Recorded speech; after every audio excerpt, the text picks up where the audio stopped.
Hello बच्चों, academic ज्ञान with Saurabh sir YouTube channel पर आपका फिर से हार्दिक स्वागत है। आज की इस क्लास में हम बात करेंगे आरबीएससी मैथ एग्जाम के सेट नंबर 1 के बारे में।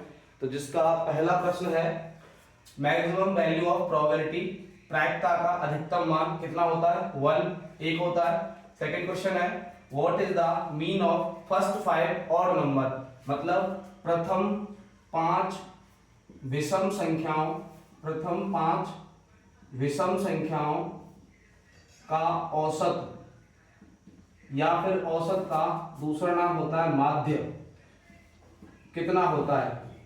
तो आपको पता है कि पहली 5 विषम संख्याएं 1, 3, 5, 7, 9, ये 5 विषम संख्या होती हैं। अब आपको औसत का सूत्र पता होगा, सम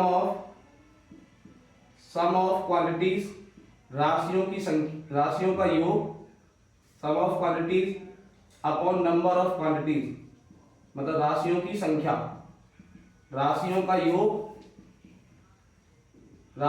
योग बट्टे राशियों की संख्या। तो ये सूत्र आपको लगाना है जब आपके पास अवधिकृत आंकड़े हों, मतलब ऐसी संख्याएं हों तो आपको ये सूत्र लगाना है। तो 1 + 3 + 5 + 7 + 9, कितनी संख्या है? 1 2 3 4 5, तो बटा 5। अब जोड़ लो, कितना आएगा? 1 और 3 4 और 5 9, 9 और 7 16, 16 और 9 25, 25 बटा 5, तो आंसर कितना आ गया? 5। तो याद रखना कि प्रथम 5 विषम संख्याओं का औसत कितना होता है? 5। इस तरीके से आपको निकालना है।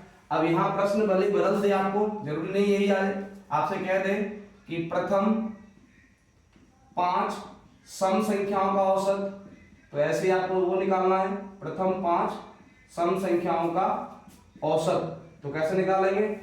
5 सम संख्याएं, 0 + 2 + 4 + 6, 1 2 3 4 और +8, कितनी संख्या है? 1 2 3 4 5 बटे 5। अब जोड़ लो, 2 और 4 6, 6 और 6 12 और 8 20 बटा 5, तो आंसर कितना आएगा? 4। ठीक है, समझ में आ गया? तो याद रखना, मीन मतलब औसत का सूत्र जो होता है, सम ऑफ क्वांटिटीज मतलब राशियों का योग अपॉन नंबर ऑफ क्वांटिटीज मतलब राशियों की संख्या, राशियों की संख्या। ठीक है। थर्ड क्वेश्चन, तीसरा प्रश्न है, इफ यदि sin theta is equal cos theta, then तो थीटा इज इक्वल, तो थीटा का मान क्या होगा? यदि sin थीटा बराबर है cos थीटा, तो थीटा बराबर, तो ऐसे प्रश्नों को करने के लिए करना क्या है?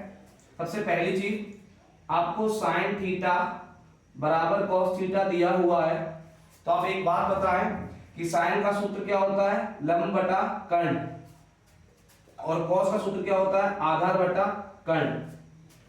अब यहां आप देखें कि ये लंब बटा कर्ण है और ये आधार बटा कर्ण है, तो sin में किस थीटा की वैल्यू इस cos के बराबर होती है? तो सबको पता है कि sin 45 डिग्री बराबर होता है इधर cos 45 डिग्री, क्योंकि sin 45 की वैल्यू कितनी होती है? 1/√2, और cos 45 की वैल्यू कितनी होती है?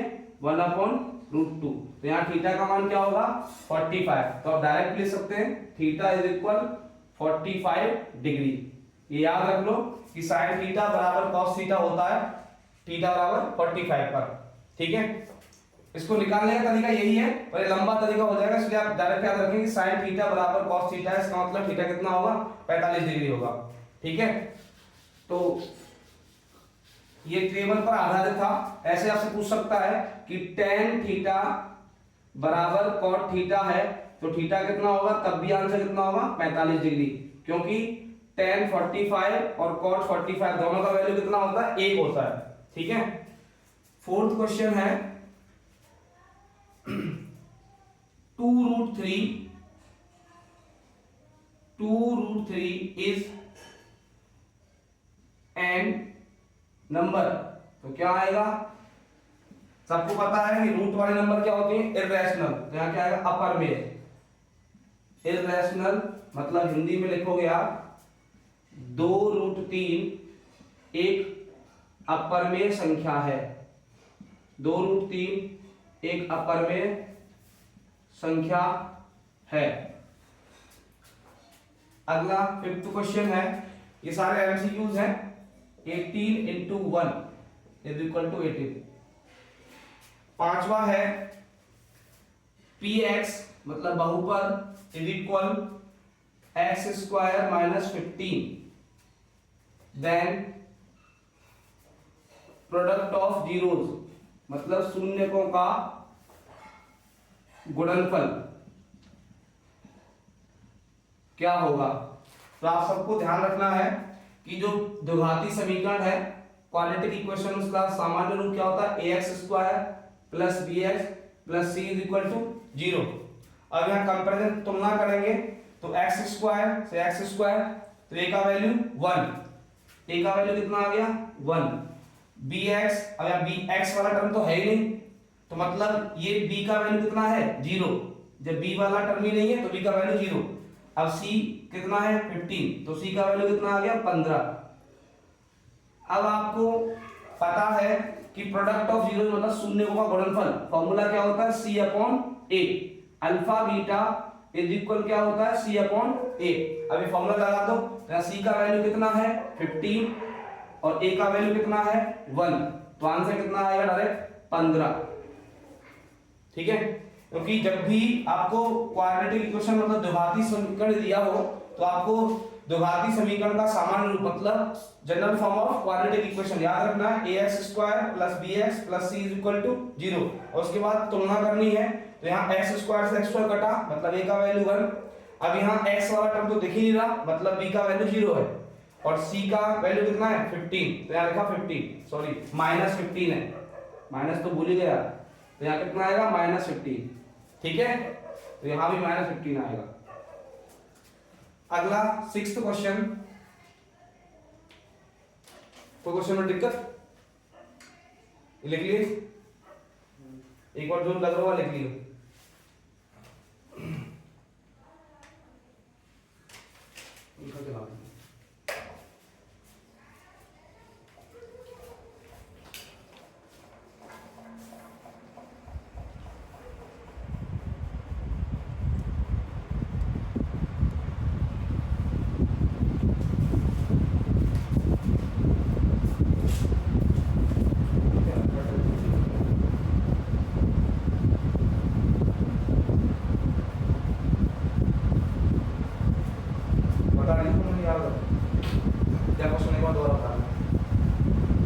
टेबल का बेस है, क्योंकि साइन में कॉस में हमारे में पूरा कौन से सूत्र है ना, sine 90 minus theta is equal cos theta, वो हट गए, तो उस हिसाब से होगा करने को।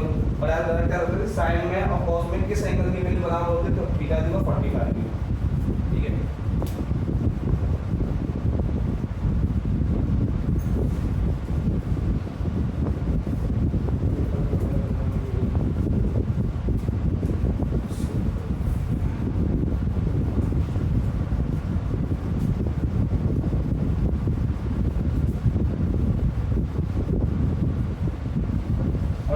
औसत का सूत्र याद रखना, राशियों में जो राशियों की संख्या, दो टाइप के आंकड़े आते हैं तो हमारे पास, एक तो आता है वर्गीकृत जो 0 से 10 तक चलता है, और एक आता है अवर्गीकृत। तो अवर्गीकृत वाले में ये सूत्र लगाना हमेशा, और औसत का दूसरा माध्य होता है, ध्यान रखिए। कभी कभी मान ले औसत के माध्य दे दे तो कंफ्यूज मत होइए।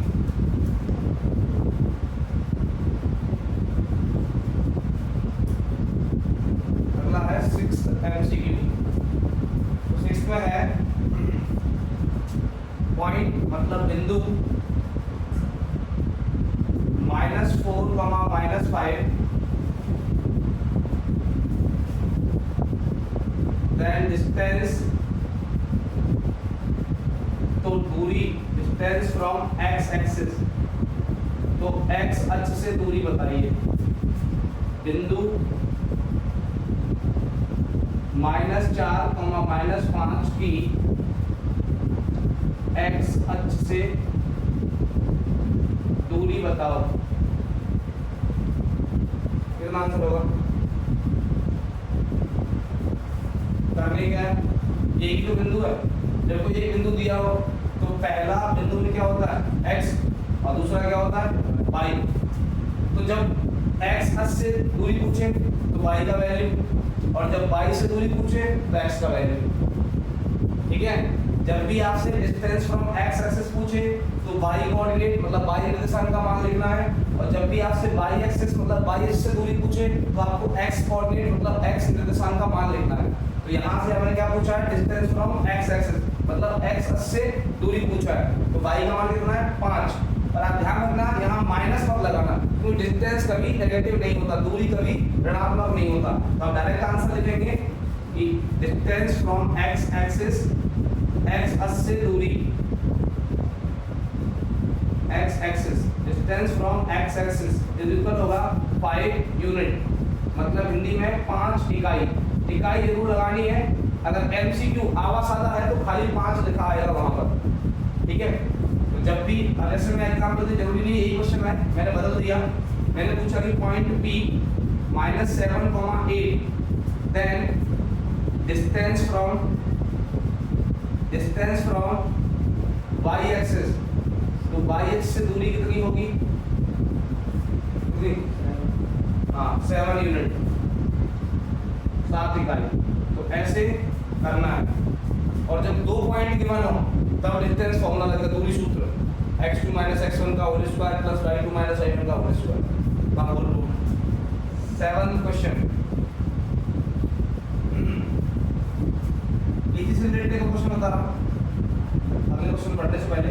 इफ अ पॉइंट, यदि एक बिंदु लाई मतलब स्थित है ऑन x एक्सिस x अक्ष पर, देन तो कोऑर्डिनेट्स मतलब निर्देशांक विल बी होंगे, यदि बिंदु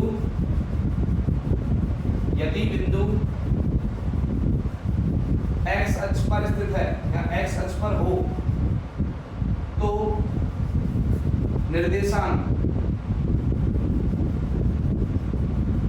क्या होंगे? तो क्या होते हैं, जब बिंदु x अक्ष पर है तो y0 और y अक्ष पर है तो x0। तो अब यहाँ किस अक्ष पर है, x अक्ष पर है, तो निर्देशांक हो जाएंगे आपके x, 0। अगर यही मैं थोड़ा बढ़ा दूं इसको, अगर मैं कह दूं पॉइंट ऑन y एक्सिस, बिंदु किस पर है y अक्ष पर, तो निर्देशांक क्या होंगे 0, y। याद रखना ये चीज, काम आएगी आपके। यदि कोई पॉइंट x एक्सिस पर है तो कोऑर्डिनेट x, 0 निर्देशांक x, 0 होंगे, और यदि कोई बिंदु y अक्ष पर है तो निर्देशांक 0, y होंगे। अब आते हैं 7th क्वेश्चन पर, 7वां प्रश्न। 7वां प्रश्न क्या है, फाइंड द मीडियन माध्यक ज्ञात करो। Find the median of 5, 7, 0, 3, 4, 8, 2। तो इसको कहते हैं अवर्गीकृत डाटा, अवर्गीकृत बंडल। जब भी आपसे नॉन क्लासिफाइड डाटा आए और उसका मीडियन पूछे तो सबसे पहले आपको इन संख्याओं को या तो डिसेंडिंग मतलब अवरोही या असेंडिंग मतलब आरोही क्रम में जोड़ मतलब व्यवस्थित करना है। तो मैं यहाँ असेंडिंग ऑर्डर लिखना सिखा रहा हूँ आपको, आरोही क्रम। तो आरोही क्रम अगर आप लिखोगे तो आरोही क्रम में लिखने का तरीका क्या होता है, सबसे छोटी नंबर 0, फिर उससे बड़ी 2, फिर उससे बड़ी 3, फिर उससे बड़ी 4, फिर 5, फिर 7, फिर 8। 1 2 3 4 5 6 7, 1 2 3 4 5 6 7। ठीक है, तो आपको जब भी नॉन क्लासिफाइड डाटा का मीडियन पूछे तो सबसे पहला असेंडिंग ऑर्डर मतलब आरोही क्रम में जमाना सीखो बस। तो आरोही क्रम का मतलब होता है बढ़ता क्रम, मतलब छोटे से बड़े की तरफ। तो मैंने सबसे पहले लिखा 0, फिर 2, फिर 3, ये 3 है, फिर 4, फिर 5, फिर 7, फिर 8। और आपको पता है मीडियन मतलब माध्यक, और माध्यक का मतलब होता है बीच की संख्या। अब बीच की संख्या देखो, ये संख्या है 7, 7 संख्या है तो 3 इधर छोड़ो, 3 इधर छोड़ो, बीच में क्या आया 4, तो माध्यक का आंसर क्या होगा 4। और मान लो कि अगर ये संख्याएं सम होती तो बीच में 2 आते, फिर क्या आते 2, तो मतलब मैं आपको बता दूं जब भी आपके पास जैसे यहाँ तो विषम है, अगर मैं कह दूं कि यहाँ संख्या है 0 2 3 4 5 7 8 1 2 3 4 5 6 7 एक बढ़ा दिया 9, एक और बढ़ा दिया मैंने एग्जांपल के लिए। अब यहाँ देखो बीच की संख्या देखें तो इधर 3 छोड़ा, इधर 3 छोड़ा, बीच में कितनी आई 2 संख्या, तो आप फिर कैसे पहचानोगे कौन सा माध्यक? तो माध्यक पहचाने करना क्या है कि जब पदों की संख्या विषम हो, जब n का मान विषम हो तो याद रखें n/2 वा पद आपका माध्यक होगा, मतलब मीडियन होगा। n/2 वा पद मतलब n/2 वा टर्म।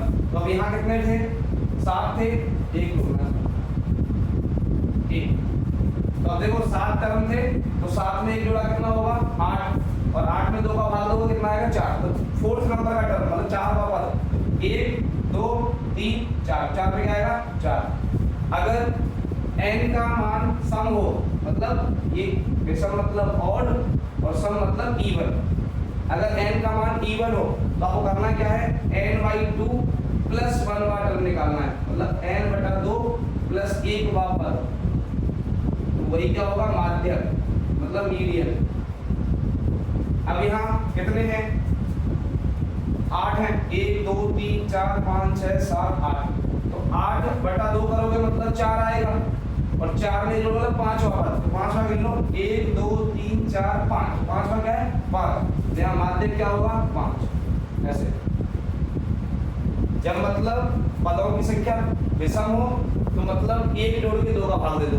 अब कितने थे 7 थे, 7 में जोड़ा 8 और 8 में 2 का भाग दिया 4, 4 में नंबर का पद देख रहा है 1 2 3 4, तो 4 आ गया।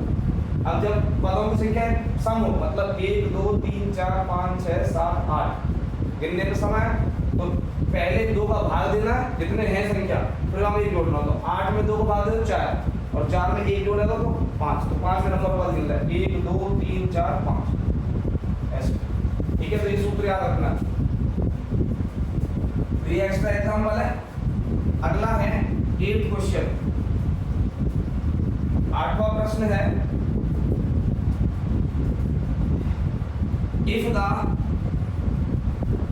लेंथ ऑफ शैडो, छाया की लंबाई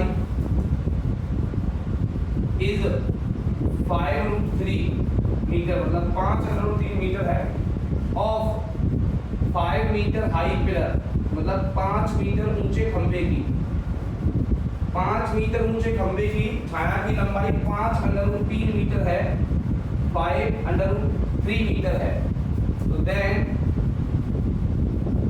एलिवेशन एंगल, तो उन्नयन कोण क्या होगा? हिंदी में लिख रहा हूं कि यदि 5 मीटर लंबे खंबे की परछाई 5√3 मीटर है तो उन्नयन कोण क्या होगा? ये क्वेश्चन पूछा है आपसे। तो ऐसे प्रश्न में आपको डायग्राम बनाना है, ऊपर वाला मैं हटा रहा हूं, देखिए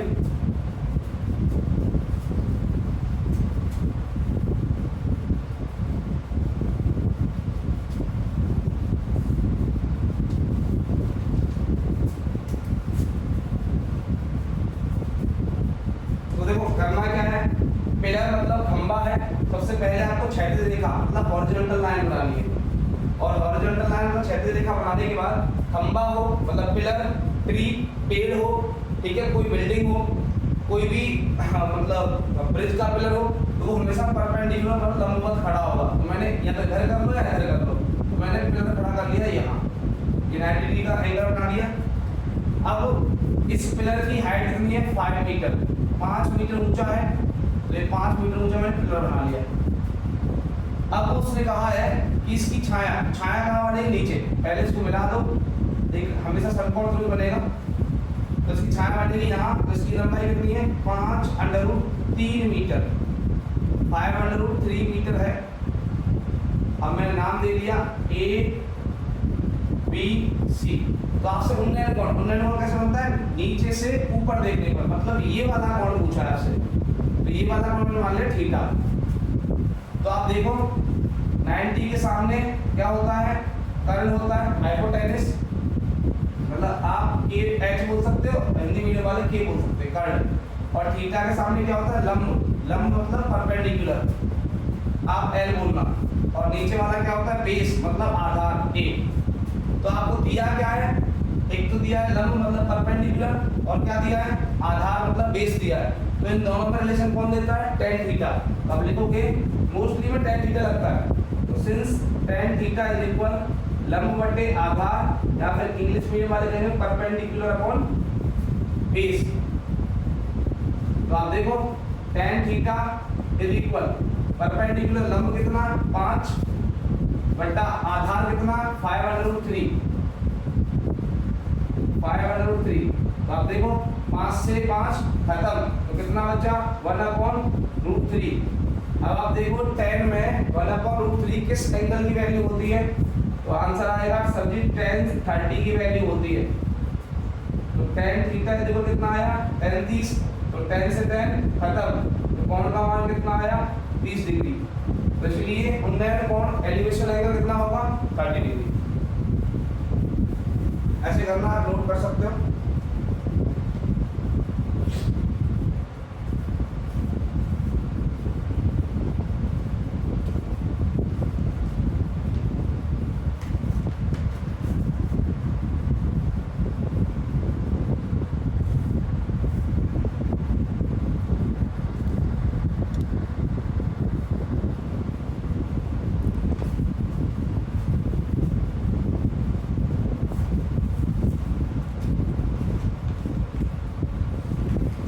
कोई भी क्वेश्चन में स्पीड ज़्यादा है बता दो।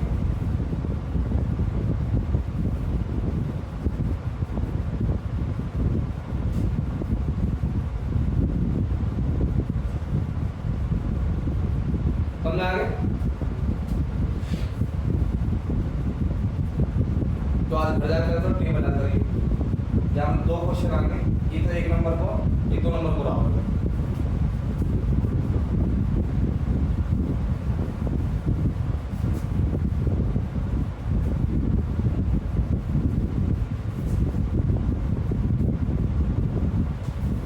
अगला है 8th क्वेश्चन, 9th क्वेश्चन है। 9वां प्रश्न है, पहले मैं हिंदी बोलूंगा। बिंदु मतलब point A, B and -A, B, -A, -B हैं, तो देन फाइंड डिस्टेंस। तो दूरी ज्ञात करो, मतलब बिंदु एक है A, B और दूसरा है -A, -B। तो दूरी ज्ञात करो, दूरी पूछिए आपसे। तो आपको दूरी सूत्र लगाना है, तो सबको पता है डिस्टेंस फॉर्मूला, क्योंकि दूरी सूत्र, डिस्टेंस फॉर्मूला, दूरी सूत्र क्या होता है, √x2 - x1 का whole square plus y2 - y1 का होल स्क्वायर। ठीक है, तो पहला जो पॉइंट होता है उसमें जो कोऑर्डिनेट है वो x1 और y1 होते हैं, और निर्देशांक x1 y1 होंगे। दूसरे वाले में x2 और y2 होंगे। ध्यान रखना, पहले वाले पॉइंट में जो निर्देशांक होंगे वो x1 y1 और दूसरे वाले में x2 y2 होंगे। अब यहाँ मान रख दो, तो आप रखोगे √x2 कितना -a, माइनस फॉर्मूले का माइनस, और x1 कितना a whole square plus y2 कितना -b फॉर्मूले का माइनस, और y1 कितना b और होल स्क्वायर। अब सॉल्व करो आप, under root same sign plus होते हैं तो समान चिन्ह जुड़ाएंगे, minus A minus 2a plus minus B minus 2b whole square. अब खोलो आगे, अंडर रूट माइनस की संख्या का स्क्वायर प्लस होता है तो 2 का स्क्वायर होगा 4 और a का स्क्वायर होगा a स्क्वायर, तो 4a स्क्वायर प्लस 2b का स्क्वायर भी क्या होगा 4b स्क्वायर। अब आप इस 4 को मतलब 4 को बाहर निकालोगे अंडर रूट से तो ये बन जाएगा 2 और अंदर क्या बचेगा, अंदर बचेगा a square plus b square. ये आंसर है 2 under root a square plus b square unit मतलब इकाई। इतना आपको लिखना डायरेक्ट, एमसीक्यू में डायरेक्ट ये मिलेगा आपको और सॉल्व करने के लिए तो ऐसे करना है, ठीक है। क्वेश्चन नंबर 10, तो डायरेक्ट आंसर रखना कितना होता है 2 under root a square plus b square, ये दूरी होती है step. Question number 10, find common difference मतलब सार अंतर ज्ञात करो ऑफ AP समांतर श्रेणी क्या है -5 -1 3 7 डैश डैश डैश। तो आप देखें समांतर श्रेणी क्या है -5 -1 3 और 7। तो D निकालना सूत्र मैंने आपको बताया है A2 माइनस A1। दूसरे पद में से पहला पद माइनस करना, तो पहला पद क्या है -5, दूसरा पद क्या है 1 माइनस का, तो कर दो भाई साहब -1 और माइनस सूत्र का और ये a क्या है -5। तो आप देखें -1 माइनस माइनस हो जाएगा प्लस, तो +5, तो आंसर कितना आएगा 4। तो इस AP का कॉमन डिफरेंस कितना है 4, ये आंसर है, ठीक है। तो अगला प्रश्न क्वेश्चन नंबर 11। क्वेश्चन नंबर 11 क्या है, ऑल ट्रायंगल सभी त्रिभुज आर सिमिलर समरूप होते हैं। तो सभी त्रिभुज समरूप होते हैं, तो कैसे त्रिभुज समरूप होते हैं, तो याद रखना बेटा इक्विलेटरल ट्रायंगल समबाहु त्रिभुज, ये याद रखने वाला प्रश्न है। इक्विलेटरल ट्रायंगल मतलब समबाहु त्रिभुज, समबाहु त्रिभुज समरूप होते हैं, सभी समबाहु त्रिभुज समरूप होते हैं, ये बात याद रखना, ठीक है। नोट हो गया,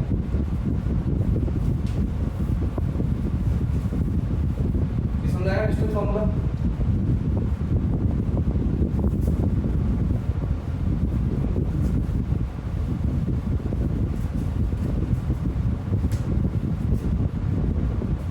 अगला है क्वेश्चन नंबर 12, 12वां प्रश्न ऐसे करेंगे। 12 नंबर क्वेश्चन है, यदि समकोण त्रिभुज इफ राइट एंगल ट्रायंगल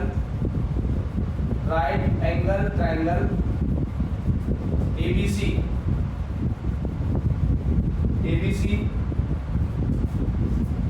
यदि समकोण त्रिभुज ABC में 15 cot A = 8 है,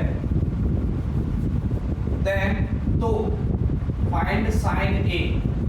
तो आपको साइन A पूछा है, तो अब यहां से देखें सही लिखें इसको। अगर मैं cot A का वैल्यू निकालूं तो cot A हो जाएगा 8/15, 8/15, क्योंकि ये cot A का जो 15 है वो डिवाइड हो जाएगा, तो cot A हो जाएगा 8/15। तो आपको यहाँ से फॉर्मूला रखना है cot का फॉर्मूला क्या होता है, आधार बटा लंब, मतलब आधार बटा लंब का मतलब इंग्लिश में हो गया बेस अपॉन परपेंडिकुलर, आधार बटा लंब। तो यहाँ से आधार का वैल्यू कितना हो गया 8 और लंब का वैल्यू कितना हो गया 15, मतलब बेस कितना है 8 और परपेंडिकुलर कितना है 15। तो अब क्या निकालना है हाइपोटेनस। आप लिखोगे सिंस, पहले डायग्राम बना लो, देखो डायग्राम बना लो आप ऐसे, ABC बोला है तो B पे 90 है, तो यहाँ B यहाँ आएगा। हमेशा याद रखना समकोण त्रिभुज में बीच वाला जो पॉइंट होता है उस पे 90 डिग्री होता है, तो B पे 90 होगा, बाकी A और C को कहीं भी दे लो। अब देखो, अब यहाँ कॉट के साथ क्या लिखा हुआ A, मतलब थीटा कहाँ होगा A पर, तो थीटा के सामने क्या होगा लंब मतलब परपेंडिकुलर, 90 के सामने क्या होगा हाइपोटेनस मतलब कर्ण, और बचा बचा क्या हो जाएगा बेस, तो ये बेस है मतलब आधा। तो आप देखें आपके पास इसका वैल्यू था बेस मतलब कितना 8 और परपेंडिकुलर कितना मतलब 50, मतलब ये वाली वैल्यू कितनी है आपके पास 15, सॉरी ये वाली वैल्यू कितनी है आपके पास 8 और ये वाली वैल्यू कितनी है आपके पास 15, तो ये चाहिए आपको। तो सिर्फ लगा दो हाइपोटेनस का square is equal perpendicular square plus base square, मतलब कर्ण का स्क्वायर बराबर होता है लंब स्क्वायर प्लस आधार स्क्वायर। अब आपके पास क्या क्या है, परपेंडिकुलर है कितना 8, तो 8 का स्क्वायर प्लस बेस आधा कितना 15, तो 15 का स्क्वायर, तो 8 का स्क्वायर कितना होता है 64, 15 का स्क्वायर कितना होता है 225, जोड़ोगे तो ये बन जाएगा 289 289, और इसका वर्गमूल निकालोगे बेटा ये 17 का स्क्वायर होता है 17 का, तो आप देखो स्क्वायर से स्क्वायर खत्म, तो इसका वैल्यू कितना आया 17। इतना टाइम लगेगा आप याद रखोगे इसको। तो अब देखो साइन का वैल्यू निकालना है, तो sine A is equal formula पता है लंब बटा कर्ण, इंग्लिश मीडियम वालों को परपेंडिकुलर अपॉन हाइपोटेनस। अब रख दो वैल्यू, परपेंडिकुलर कितना है आपके पास 15 और हाइपोटेनस कितना है 17, तो आंसर आएगा 15 बटा 17। और जब भी आप फाइनल आंसर करो तो उसको बॉक्स में बंद करना। समझ आ गया?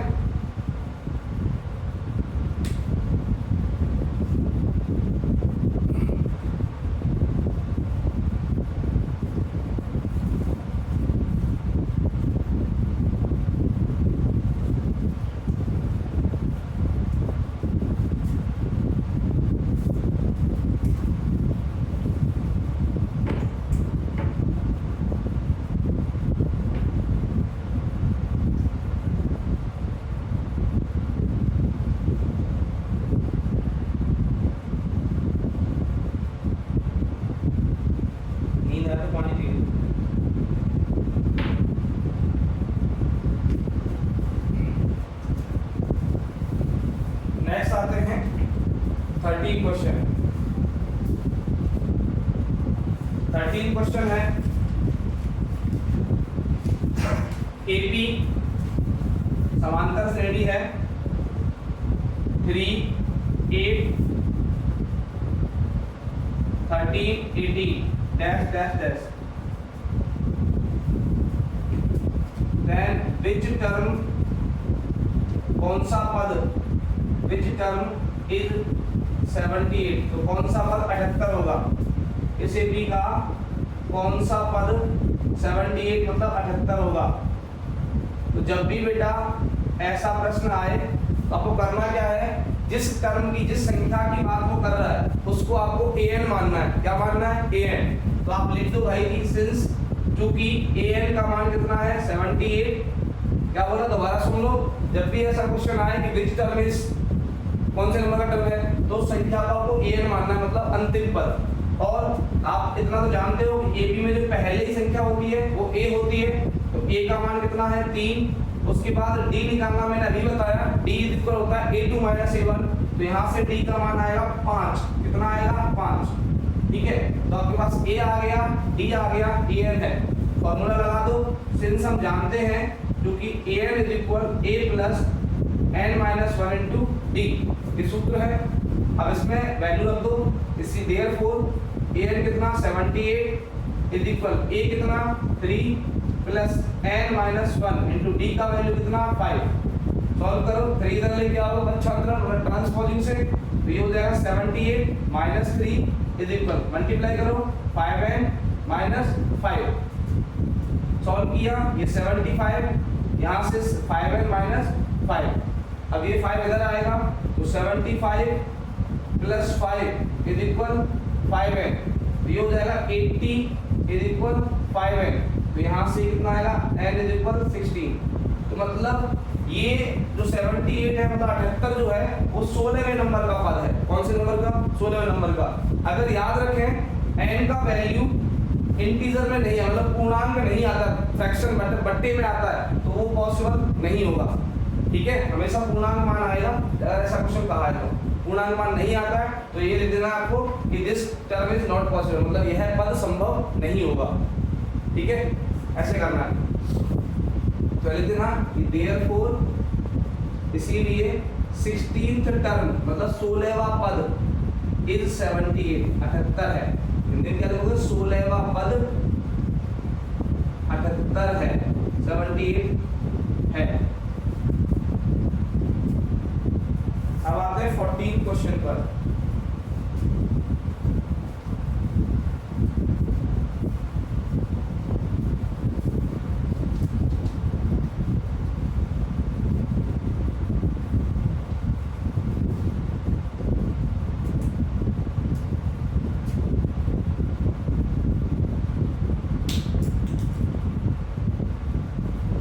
क्वेश्चन है द कॉर्ड ऑफ सर्कल, वृत्त की जीवा, कॉर्ड ऑफ सर्कल वृत्त की जीवा, पूज लेंथ जिसकी लंबाई, पूज लेंथ जिसकी लंबाई इज है 2 टाइम्स, 2 गुनी, 2 टाइम्स मतलब 2 गुनी ऑफ रेडियस, त्रिज्या की,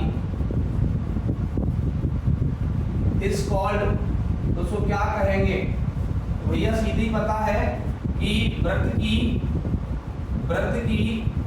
जीवा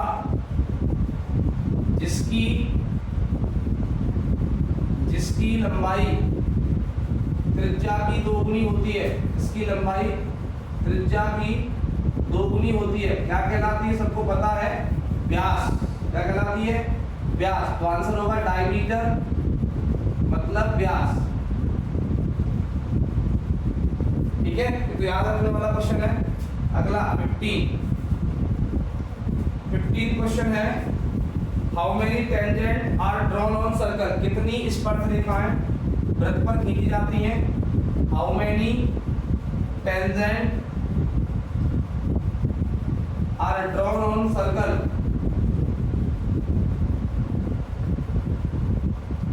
ड्रॉन ऑन सर्कल, वृत्त पर कितनी स्पर्श रेखाएं खींची जाती हैं? कितनी स्पर्श रेखाएं खींची जा सकती हैं या खींची जाती हैं? बेटा याद रखना, जब वृत्त की बात आए तो आंसर होगा इनफाइनाइट मतलब अनंत। जब वृत्त की बात आती है तो टेंजेंट का नंबर इनफाइनाइट होगा, और अगर बाहरी बिंदु मतलब एक्सटर्नल पॉइंट से बात करें तो आंसर 2 होगा। तो इसमें साथ में लिखा रहा हूं मैं कि टेंजेंट फ्रॉम एक्सटर्नल पॉइंट, बाहरी बिंदु से स्पर्श रेखाएं, टेंजेंट फ्रॉम एक्सटर्नल पॉइंट, बाहरी बिंदु से स्पर्श रेखाएं, टेंजेंट फ्रॉम एक्सटर्नल पॉइंट, तो आंसर होगा 2 मतलब 2। ठीक है, तो बाह्य बिंदु मतलब बाहरी बिंदु से स्पर्श रेखाएं कितनी होती है? 2। ठीक है, और अगर बात करें कि सर्कल पर कितनी होंगी तो इनफाइनाइट होंगी, अनंत। अगला 15 के बाद 16 क्वेश्चन। 16 क्वेश्चन है, ये मैं करा चुका हूं, mean of first 4 even number. ऐसे ही उसने कराया है mean of first 4 even number, प्रथम 4 विषम संख्याओं का mean of first 4 even number, प्रथम 4 सम संख्याओं का माध्य या औसत, सम संख्याओं का माध्य या औसत। तो इसका आंसर आप करोगे, वैसे मैं चलो बता ही देता हूं। आंसर इसका आएगा 3। कैसे देखें एक बार, फर्स्ट 4 इवन नंबर, 4 विषम संख्या कौन कौन सी? 0 से स्टार्ट होती है, 0 + 2 + 4 + 6 और अपॉन क्या करोगे? 4। तो अब जोड़ लो कितना होगा? 2 + 4 6 और 6 12, तो 12 और नीचे कितना है? 4, तो आंसर कितना आएगा? 3। तो क्योंकि मैंने बता दिया कि मीन मतलब एवरेज का फॉर्मूला क्या होता है, सम ऑफ क्वांटिटीज मतलब राशियों का योग बटे नंबर ऑफ क्वांटिटीज मतलब राशियों की संख्या। तो आपने कितनी कहा है उसने 4 प्रथम से 4 में से सम कहा है, तो 4 सम 0 से स्टार्ट होकर 6 तक जाएंगी, जोड़ के कितना होगा 12 बटे 4, आंसर 3 आ जाएगा। अगला है क्वेश्चन नंबर 17 है PSA ऑफ हेमिस्फीयर मतलब अर्धगोले का कुल वक्रपृष्ठ क्षेत्रफल, अर्धगोले का कुल वक्रपृष्ठ क्षेत्रफल कितना होता है, सूत्र याद रखें 3 पाई r स्क्वायर। फॉर्मूला पूछा है कि अर्धगोले का कुल वक्रपृष्ठीय क्षेत्रफल, तो आंसर है 3 पाई r स्क्वायर, याद रखना। और अगर कहें वो CSA मतलब खाली वक्रपृष्ठ क्षेत्रफल, तो आंसर होता है 2 पाई r स्क्वायर। ठीक है, अगर ओनली वक्रपृष्ठ क्षेत्रफल कहता है तो 2 पाई r स्क्वायर, और कुल वक्रपृष्ठ क्षेत्रफल कहता है 3 पाई r स्क्वायर। अगला आता है लास्ट 18th MCQs 18वां और आखिरी, इसमें है probability of sure event. Probability of sure event मतलब निश्चित घटना की प्रायिकता। श्योर इवेंट निश्चित घटना की प्रायिकता कितनी होती है, 1। याद रखना निश्चित घटना की प्रायिकता कितनी होती है, 1। और इसके साथ एक और चीज बता रहा हूँ कि प्रोबेबिलिटी ऑफ इवेंट घटना की प्रायिकता हमेशा बेटा 0 के बराबर या बड़ी और 1 से बराबर या छोटी होती है। मतलब प्रायिकता का मान हमेशा 0 और 1 के बीच में रहता है, ध्यान रखना। तो इसी के साथ ये सारे एमसीक्यूज तो पूरे हो गए। अभी चलते हैं वेरी शॉर्ट क्वेश्चन, अति लघुरात्मक प्रश्नों पर। एक बार आप देख लें, स्क्रीनशॉट ले लें।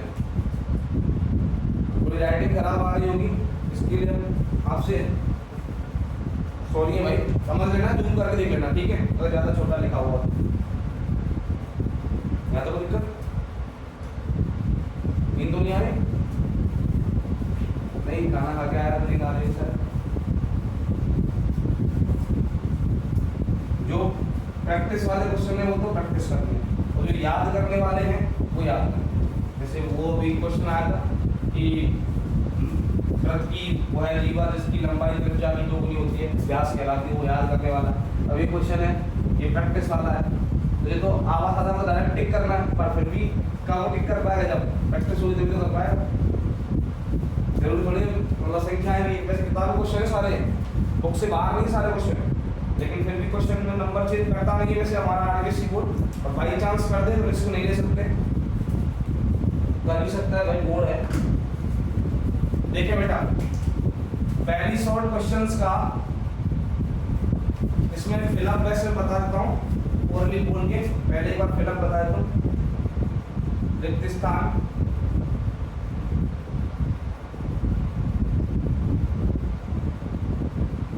तो रिक्त स्थान में पहला है, बोल रहा हूं मैं, on throwing a dice at once probability of event, probability of even number मतलब एक पासे को उछालने पर सम संख्याओं की प्रायिकता क्या होती है।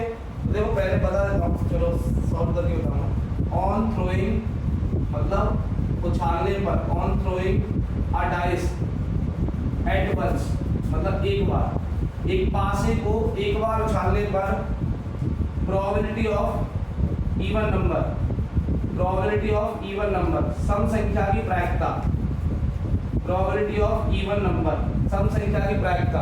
तो बेटा सबको पता है आंसर 1/2 है। सर जी कैसे, देखो आप सबको पता है कि डाइस पर मतलब पासे पर 6 आउटकम होते हैं, 6 परिणाम आते हैं, 1 2 3 4 5 और 6, जिनमें से इवन नंबर मतलब सम संख्या कौन कौन सी होती है, 2 4 और 6, और ऑड नंबर मतलब विषम संख्या कौन कौन सी होती है, 1 3 5, और आपको पता है प्राइम नंबर मतलब अभाज्य संख्या कौन कौन सी होती हैं, 2 3 और 5, और आपसे पूछे नॉन प्राइम नंबर मतलब भाज्य संख्या, तो भाज्य संख्या कौन कौन सी बेटा, 4 और 6। ये चीज याद रखना कि सम संख्याएं 2 4 6 होती हैं, विषम संख्या है 1 3 5 होती है, और अभाज्य संख्या है 2 3 5 होती है, और भाज्य संख्या 4 और 6 होती है। अब यहाँ क्या पूछा है, इवन नंबर की प्रोबेबिलिटी पूछी है, तो सम संख्या कितनी है बेटा 3। अब तो आपको प्रोबेबिलिटी का फॉर्मूला पता ही होगा कि probability of event is equal होता है नंबर ऑफ रिलेटेड आउटकम, अनुकूल परिणाम, रिलेटेड आउटकम्स अनुकूल परिणाम बटे टोटल आउटकम मतलब कुल परिणाम, अनुकूल परिणाम बटे कुल परिणाम, रिलेटेड आउटकम और टोटल आउटकम। तो यहाँ देखो इवन नंबर के रिलेटेड आउटकम कितने हैं बेटा, कितने हैं गिनो 1 2 3, तो आंसर ऊपर होगा 3, और टोटल आउटकम कितने हैं 1 2 3 4 5 6, तो 6, तो 3/6 को आप काटो कितना आएगा 1/2, तो ये है सॉल्यूशन। तो अगला है दूसरा फिलअप, सेकंड फिलअप है क्लास मार्क ऑफ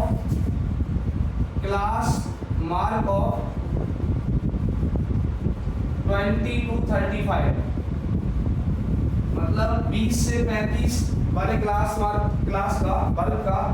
वर्ग चिन्ह क्या होगा। तो बेटा देखो ऐसे क्वेश्चन में आप सबको पता है पहली वाली क्या होती है निम्न सीमा लोअर लिमिट, और दूसरी वाली क्या होती है अपर लिमिट मतलब उच्च सीमा। तो जब भी आपको क्लास मार्क का मतलब वर्ग चिन्ह होता है, और वर्ग चिन्ह को किससे रिप्रेजेंट करते हैं x से, तो x निकालने का फॉर्मूला आपको बताया होगा ln प्लस un/2, मतलब निम्न सीमा प्लस उच्च सीमा बटे 2 होता है। तो आप जोड़ दो 20 प्लस 35/2, तो आंसर आएगा 55/2, तो आंसर आएगा 27.5। ध्यान रखना जब भी कोई क्लास देके मतलब वर्ग देके आपसे वर्ग चिन्ह मतलब क्लास मार्क पूछे, तो आपको दोनों लिमिट जोड़ देनी है और 2 से डिवाइड कर देना है। तो देखो 20 और 35 जोड़ोगे 55 होगा, और 2 से डिवाइड करोगे तो 27.5 आएगा। तो इसका आंसर क्या होगा 27.5। जरूरी नहीं यही क्लास आए, कोई भी क्लास हो सकता है। तो आप ध्यान रखना किसी भी वर्ग में क्लास में पहली वाली निम्न सीमा मतलब लोअर लिमिट, दूसरी वाली उच्च सीमा मतलब अपर लिमिट होती है। तो दोनों लिमिट्स को जोड़ देना है और अपॉन डिवाइड बाय 2 कर देना है, तो आपके पास क्या आ जाएगा क्लास मार्क मतलब वर्ग चिन्ह आ जाएगा। अगला है थर्ड एमसीक्यू सॉरी फिलअप है रिक्त स्थान। वॉल्यूम ऑफ कोन मतलब शंकु का आयतन is volume of cone is times of cylinder. बेटा ये फॉर्मूला सूत्र आधारित है कि शंकु का आयतन बेलन के आयतन का कितने गुना होता है। तो भैया सबको पता है कि सिलेंडर का वॉल्यूम πr² h होता है, और कोन का वॉल्यूम मतलब शंकु का आयतन 1/3 πr² h होता है। अब आप दोनों फॉर्मूलों को तुलना कर लो बेटा, कंपैरिजन कर लो। यहाँ πr² h है, यहाँ 1/3 πr² h है, दोनों में किसका अंतर है 1/3 का। तो यहाँ आंसर क्या आएगा 1/3। तो याद रखना कि volume of cone is 1/3 times of cylinder, मतलब बेलन के आयतन का 1/3 गुना होता है शंकु का आयतन। तो ये सूत्र आधारित था, ठीक है। तो अगला है फोर्थ वाला फिलअप। फोर्थ वाला क्या है एपी दे रखा है, एपी 5, 2, -1, -4 डैश डैश डैश। तो 10th टर्म क्या होगा 10वां पद मतलब a10 पूछा है आपसे। तो a10 का फॉर्मूला क्या होता है a + 9d होता है, नहीं होता है। मतलब यहाँ a भी दे रखा है, तो a का वैल्यू कितना है 5 है, d निकालोगे तो कितना है 2 - 5 मतलब -3 आएगा। तो यहाँ से आप देखो a का वैल्यू 5 है, d का वैल्यू -3 है, और आप इस a10 मतलब 10th 10वां पद पूछा है, a10 का फॉर्मूला क्या होता है a + 9d। कैसे याद रखना है कि जितना a के नीचे नंबर है उससे एक कम d लेना है और a हमेशा जोड़ना है। तो आप वैल्यू रखोगे तो देखो a की जगह आप 5 रखोगे, ठीक है, और d की जगह आप -3 रखोगे, तो 3 नाम जा 27 है ना, 9 × 27 का मतलब -27 होगा।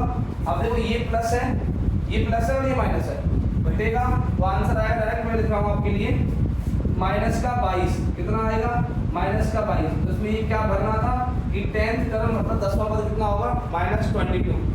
दोबारा सुन ले, AP दे रखा है, AP में पहले वाली संख्या क्या होती है 1, तो A का वैल्यू कितना है 5 है, और डी मतलब कॉमन डिफरेंस, सार अंतर निकालने का तरीका है पीछे वाले में से आगे वाला माइनस कर दो। तो पीछे वाला कितना है 2 और 2 में से 5 माइनस करोगे आंसर आएगा 3 माइनस का। अब हमें पता है 10th टर्म पूछा है, जितने नंबर का टर्म पूछता है ना उसको ए के नीचे लिखो, तो मैंने ए के नीचे लिखा। फिर फॉर्मूला कैसे बनाना है, जितना ए के नीचे नंबर है उससे एक कम डी लेना है और ए हमेशा जोड़ना है। तो हमें ए का वैल्यू कितना है 5 है और डी का वैल्यू कितना था -3 और उसको 9 से मल्टीप्लाई करोगे तो -27 और डिफरेंस आएगा अलग अलग चिन्ह घटाएंगे, 27 में से 5 गया तो -22। ठीक है, अब आ जाओ अगला 5th figure.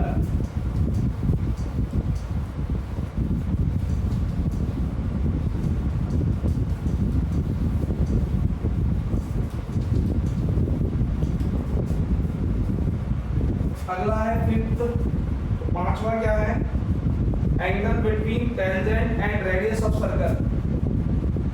Angle between tangent मतलब स्पर्शरेखा एंड रेडियस मतलब त्रिज्या। तो सबको पता है बेटा त्रिज्या और स्पर्शरेखा के बीच कोण कितना होता है 90 डिग्री, क्योंकि हमेशा याद रखना त्रिज्या जो होती है वो स्पर्शरेखा पे लंब होती है। ये प्रमेय पढ़ी है आपने, थ्योरम पढ़ी है, तो यहाँ आंसर क्या होगा डायरेक्ट याद रखना 90 डिग्री। कहाँ से आया, मैं रीजन लिख देता हूँ, सिंस हम जानते हैं tangent are perpendicular on radius. यहाँ से कह लो कि radius is perpendicular on tangent, या तो कह लो स्पर्शरेखा त्रिज्या पर लंब होती है या कह लो त्रिज्या स्पर्शरेखा पर लंब होती है, एक ही बात है। अब आ जाओ 6th वाला फिलर, छठवां रिक्त स्थान कि मीन मतलब वही कई बार तीसरा प्रश्न है मीन का, माध्य का, औसत का। तो क्या है मीन ऑफ, माध्य निकालना है 9, 4, 7, x इज 8। कितना दे रखा है 8 दे रखा है बेटा, फिर कुछ और ही पूछा है। देन तो x इज इक्वल x पूछा है। तो मतलब एक चीज देखो, ये कितनी संख्याएं हैं 4, 1 2 3 4 संख्याएं हैं और इसका माध्य कितना है 8। तो आपको पता है कि जब भी मीन मतलब माध्य औसत की बात आती है तो राशियों का योग करना होता है, मतलब सम ऑफ क्वालिटीज। तो करो भैया 9 + 4 + 7 + x। अब कितनी संख्या है आपका वो 4, तो अपॉन में क्या आएगा 4 और इज इक्वल आंसर कितना दे रखा 8। अब यहाँ अपॉन 1 लगा लो, क्रॉस मल्टीप्लाई करोगे, पहले जोड़ लो भैया ऊपर वाला 9 + 4 13 + 7 20, तो ये हो गया 20 + x। ठीक है, अब यहाँ क्रॉस मल्टीप्लाई करोगे तो 4 8 का कितना हो जाएगा 32 और इधर 1 का मल्टीप्लाई करोगे तो कोई फर्क नहीं आएगा, ऐसे ही रहेगा। अब इस x को यही रहने दो, 20 को उधर ले जाओ, तो x इक्वल होगा 32 - 20, तो आंसर कितना आएगा 12। तो ये x का वैल्यू कितना आया 12। कैसे करना है, तो जब भी मीन का क्वेश्चन आए, लेकिन एक ऐसा पैटर्न है अवधिकृत नॉन क्लासिफाइड है, तो आपको याद रखना है sum of quantities upon number of quantity, राशियों का योग बटे राशियों की संख्या। ठीक है, तो इसका आंसर हो जाएगा 12। अभी बेटा आते हैं वेरी शॉर्ट पर।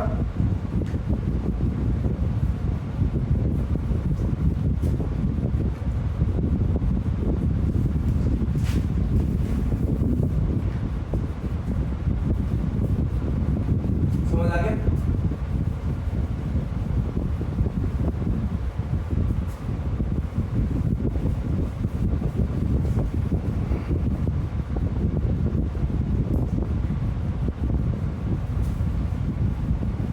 Very short question. ये कितने रहेंगे, ये रहेंगे 12 और एक नंबर के रहेंगे 12 × 1। ठीक है, तो पहला क्वेश्चन वेरी शॉर्ट का क्या है कि अ bag contains 5 red ball, 7 blue ball, 8 white ball. एक बैग में 5 लाल गेंद हैं, 7 नीली गेंद हैं, 8 सफेद गेंद हैं।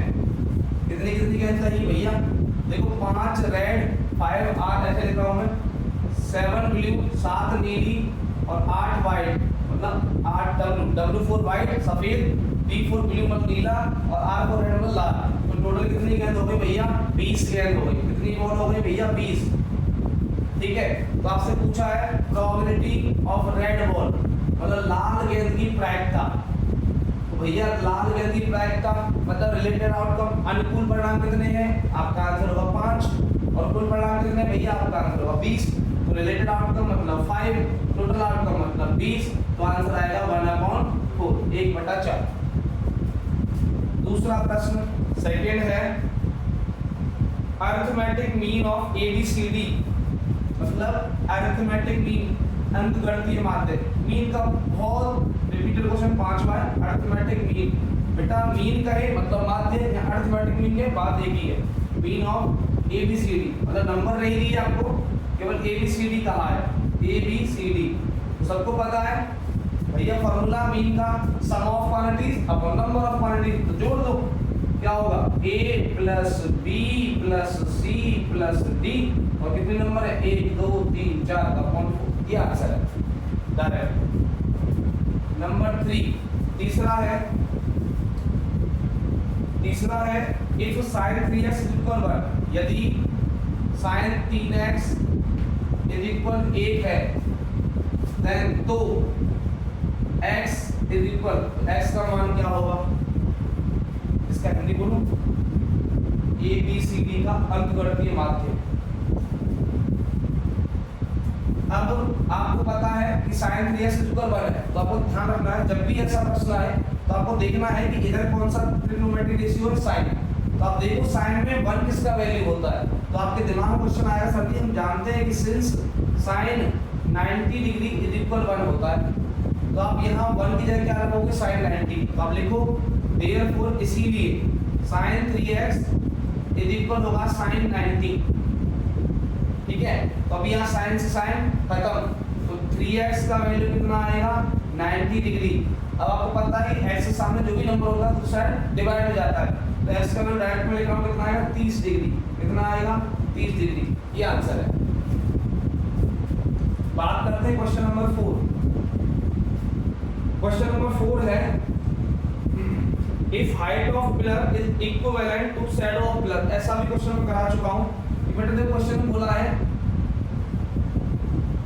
मैंने ट्रायंगल पहले से बना दिया, ये 90 डिग्री है, ये वाला जो है वो पिलर है, क्या है पिलर मतलब खंबा, और ये वाली इसकी शैडो है मतलब छाया। छाया हमेशा जमीन में बनती है, ध्यान रखना, ये शैडो है, ये तो शैडो है पिलर का, ये पिलर का हाइट है। अगर नाम दे दूं मैं P Q और R, तो उसने कहा है कि शैडो ऑफ पिलर मतलब QR और हाइट ऑफ पिलर मतलब PQ दोनों इक्वल है। उसने गिवन किया है, दिया है आपको कि PQ इज इक्वल QR है, ये दिया है बेटा। इस PQ को मतलब क्या, हाइट ऑफ पिलर खंबे की लंबाई या ऊंचाई कह लो, और QR का मतलब है छाया की लंबाई। तो आपको पता है 90 के सामने क्या होता है हाइपोटेनस मतलब कर्ण, और यहाँ मैं थीटा लगा लूं अगर, तो थीटा के सामने क्या होता है लंब मतलब परपेंडिकुलर, और बचा बेस, तो ये बेस है। तो आपको दिया क्या है, बेस और परपेंडिकुलर रिलेशन दिया है, मतलब लंब और आधार में दिया, तो क्या लगेगा tan थीटा, और सीधा लगाओ इन ट्रायंगल PQR, समकोण त्रिभुज PQR में क्या लिखोगे, tan थीटा इज इक्वल होता है परपेंडिकुलर अपॉन बेस, मतलब लंब बटा आधार। तो आप देखो लंब का मान क्या है PQ और आधार का मान क्या है QR, मतलब परपेंडिकुलर PQ है और बेस मतलब कितना है QR। अब आपको पता है दोनों क्या है बराबर, इसलिए मैं ऐसे लिखा हूं देखो PQ, QR की जगह क्या लिखूंगा PQ, तो गिवन है दिया है। तो भैया जब समान ऊपर नीचे सेम होते तो आंसर कितना आता है 1, तो tan थीटा का वैल्यू कितना आ गया 1, तो भैया tan में 1 किसका वैल्यू होता है, आपका आंसर होगा सर जी tan 45 का, अभी बताया था एक बार। तो भैया tan से tan खत्म, तो थीटा का वैल्यू कितना है 45, यही पूछा था उसने कि थीटा कितना होगा, मतलब ये एंगल पूछा था एलिवेशन एंगल, उन्नयन कोण। तो उन्नयन कोण कैसे बनता है, नीचे से ऊपर देखने पर थीटा का वैल्यू कितना आएगा 45। ये क्वेश्चन का डायग्राम में देख लेना।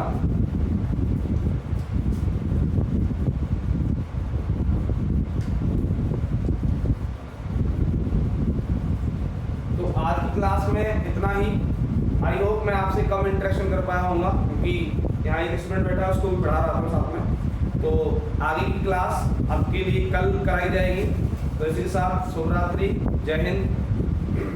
और जाते जाते मुझे 4 लाइनें याद आ रही हैं। याद रखना बेटा, जब भी आप थोड़ा सा डिमोटिवेट हो कि यदि अंधेरों से लड़ने का संकल्प कर लिया है, यदि अंधेरों से लड़ने का संकल्प कर लिया है तो बेटा याद रखना कि एक छोटा सा जुगनू भी सारा अंधेरा हर लेता है। अगर आप आप अपने आप को छोटा सा जुगनू मानो और अंधेरों का मतलब जितनी भी समस्या आपकी लाइफ में आ रही है ना, उनको आप खुद जीत सकते हो। बस यहाँ डिटरमाइन होना पड़ेगा, दृढ़ संकल्प लेना पड़ेगा। ठीक है, तो ये कुछ टाइम की बात है, थोड़ा सा जगो, पढ़ो, तभी रिजल्ट मिलेगा। ठीक है, तो जय हिंद, जय भारत, शुभ रात्रि, मिलते हैं अगली क्लास में।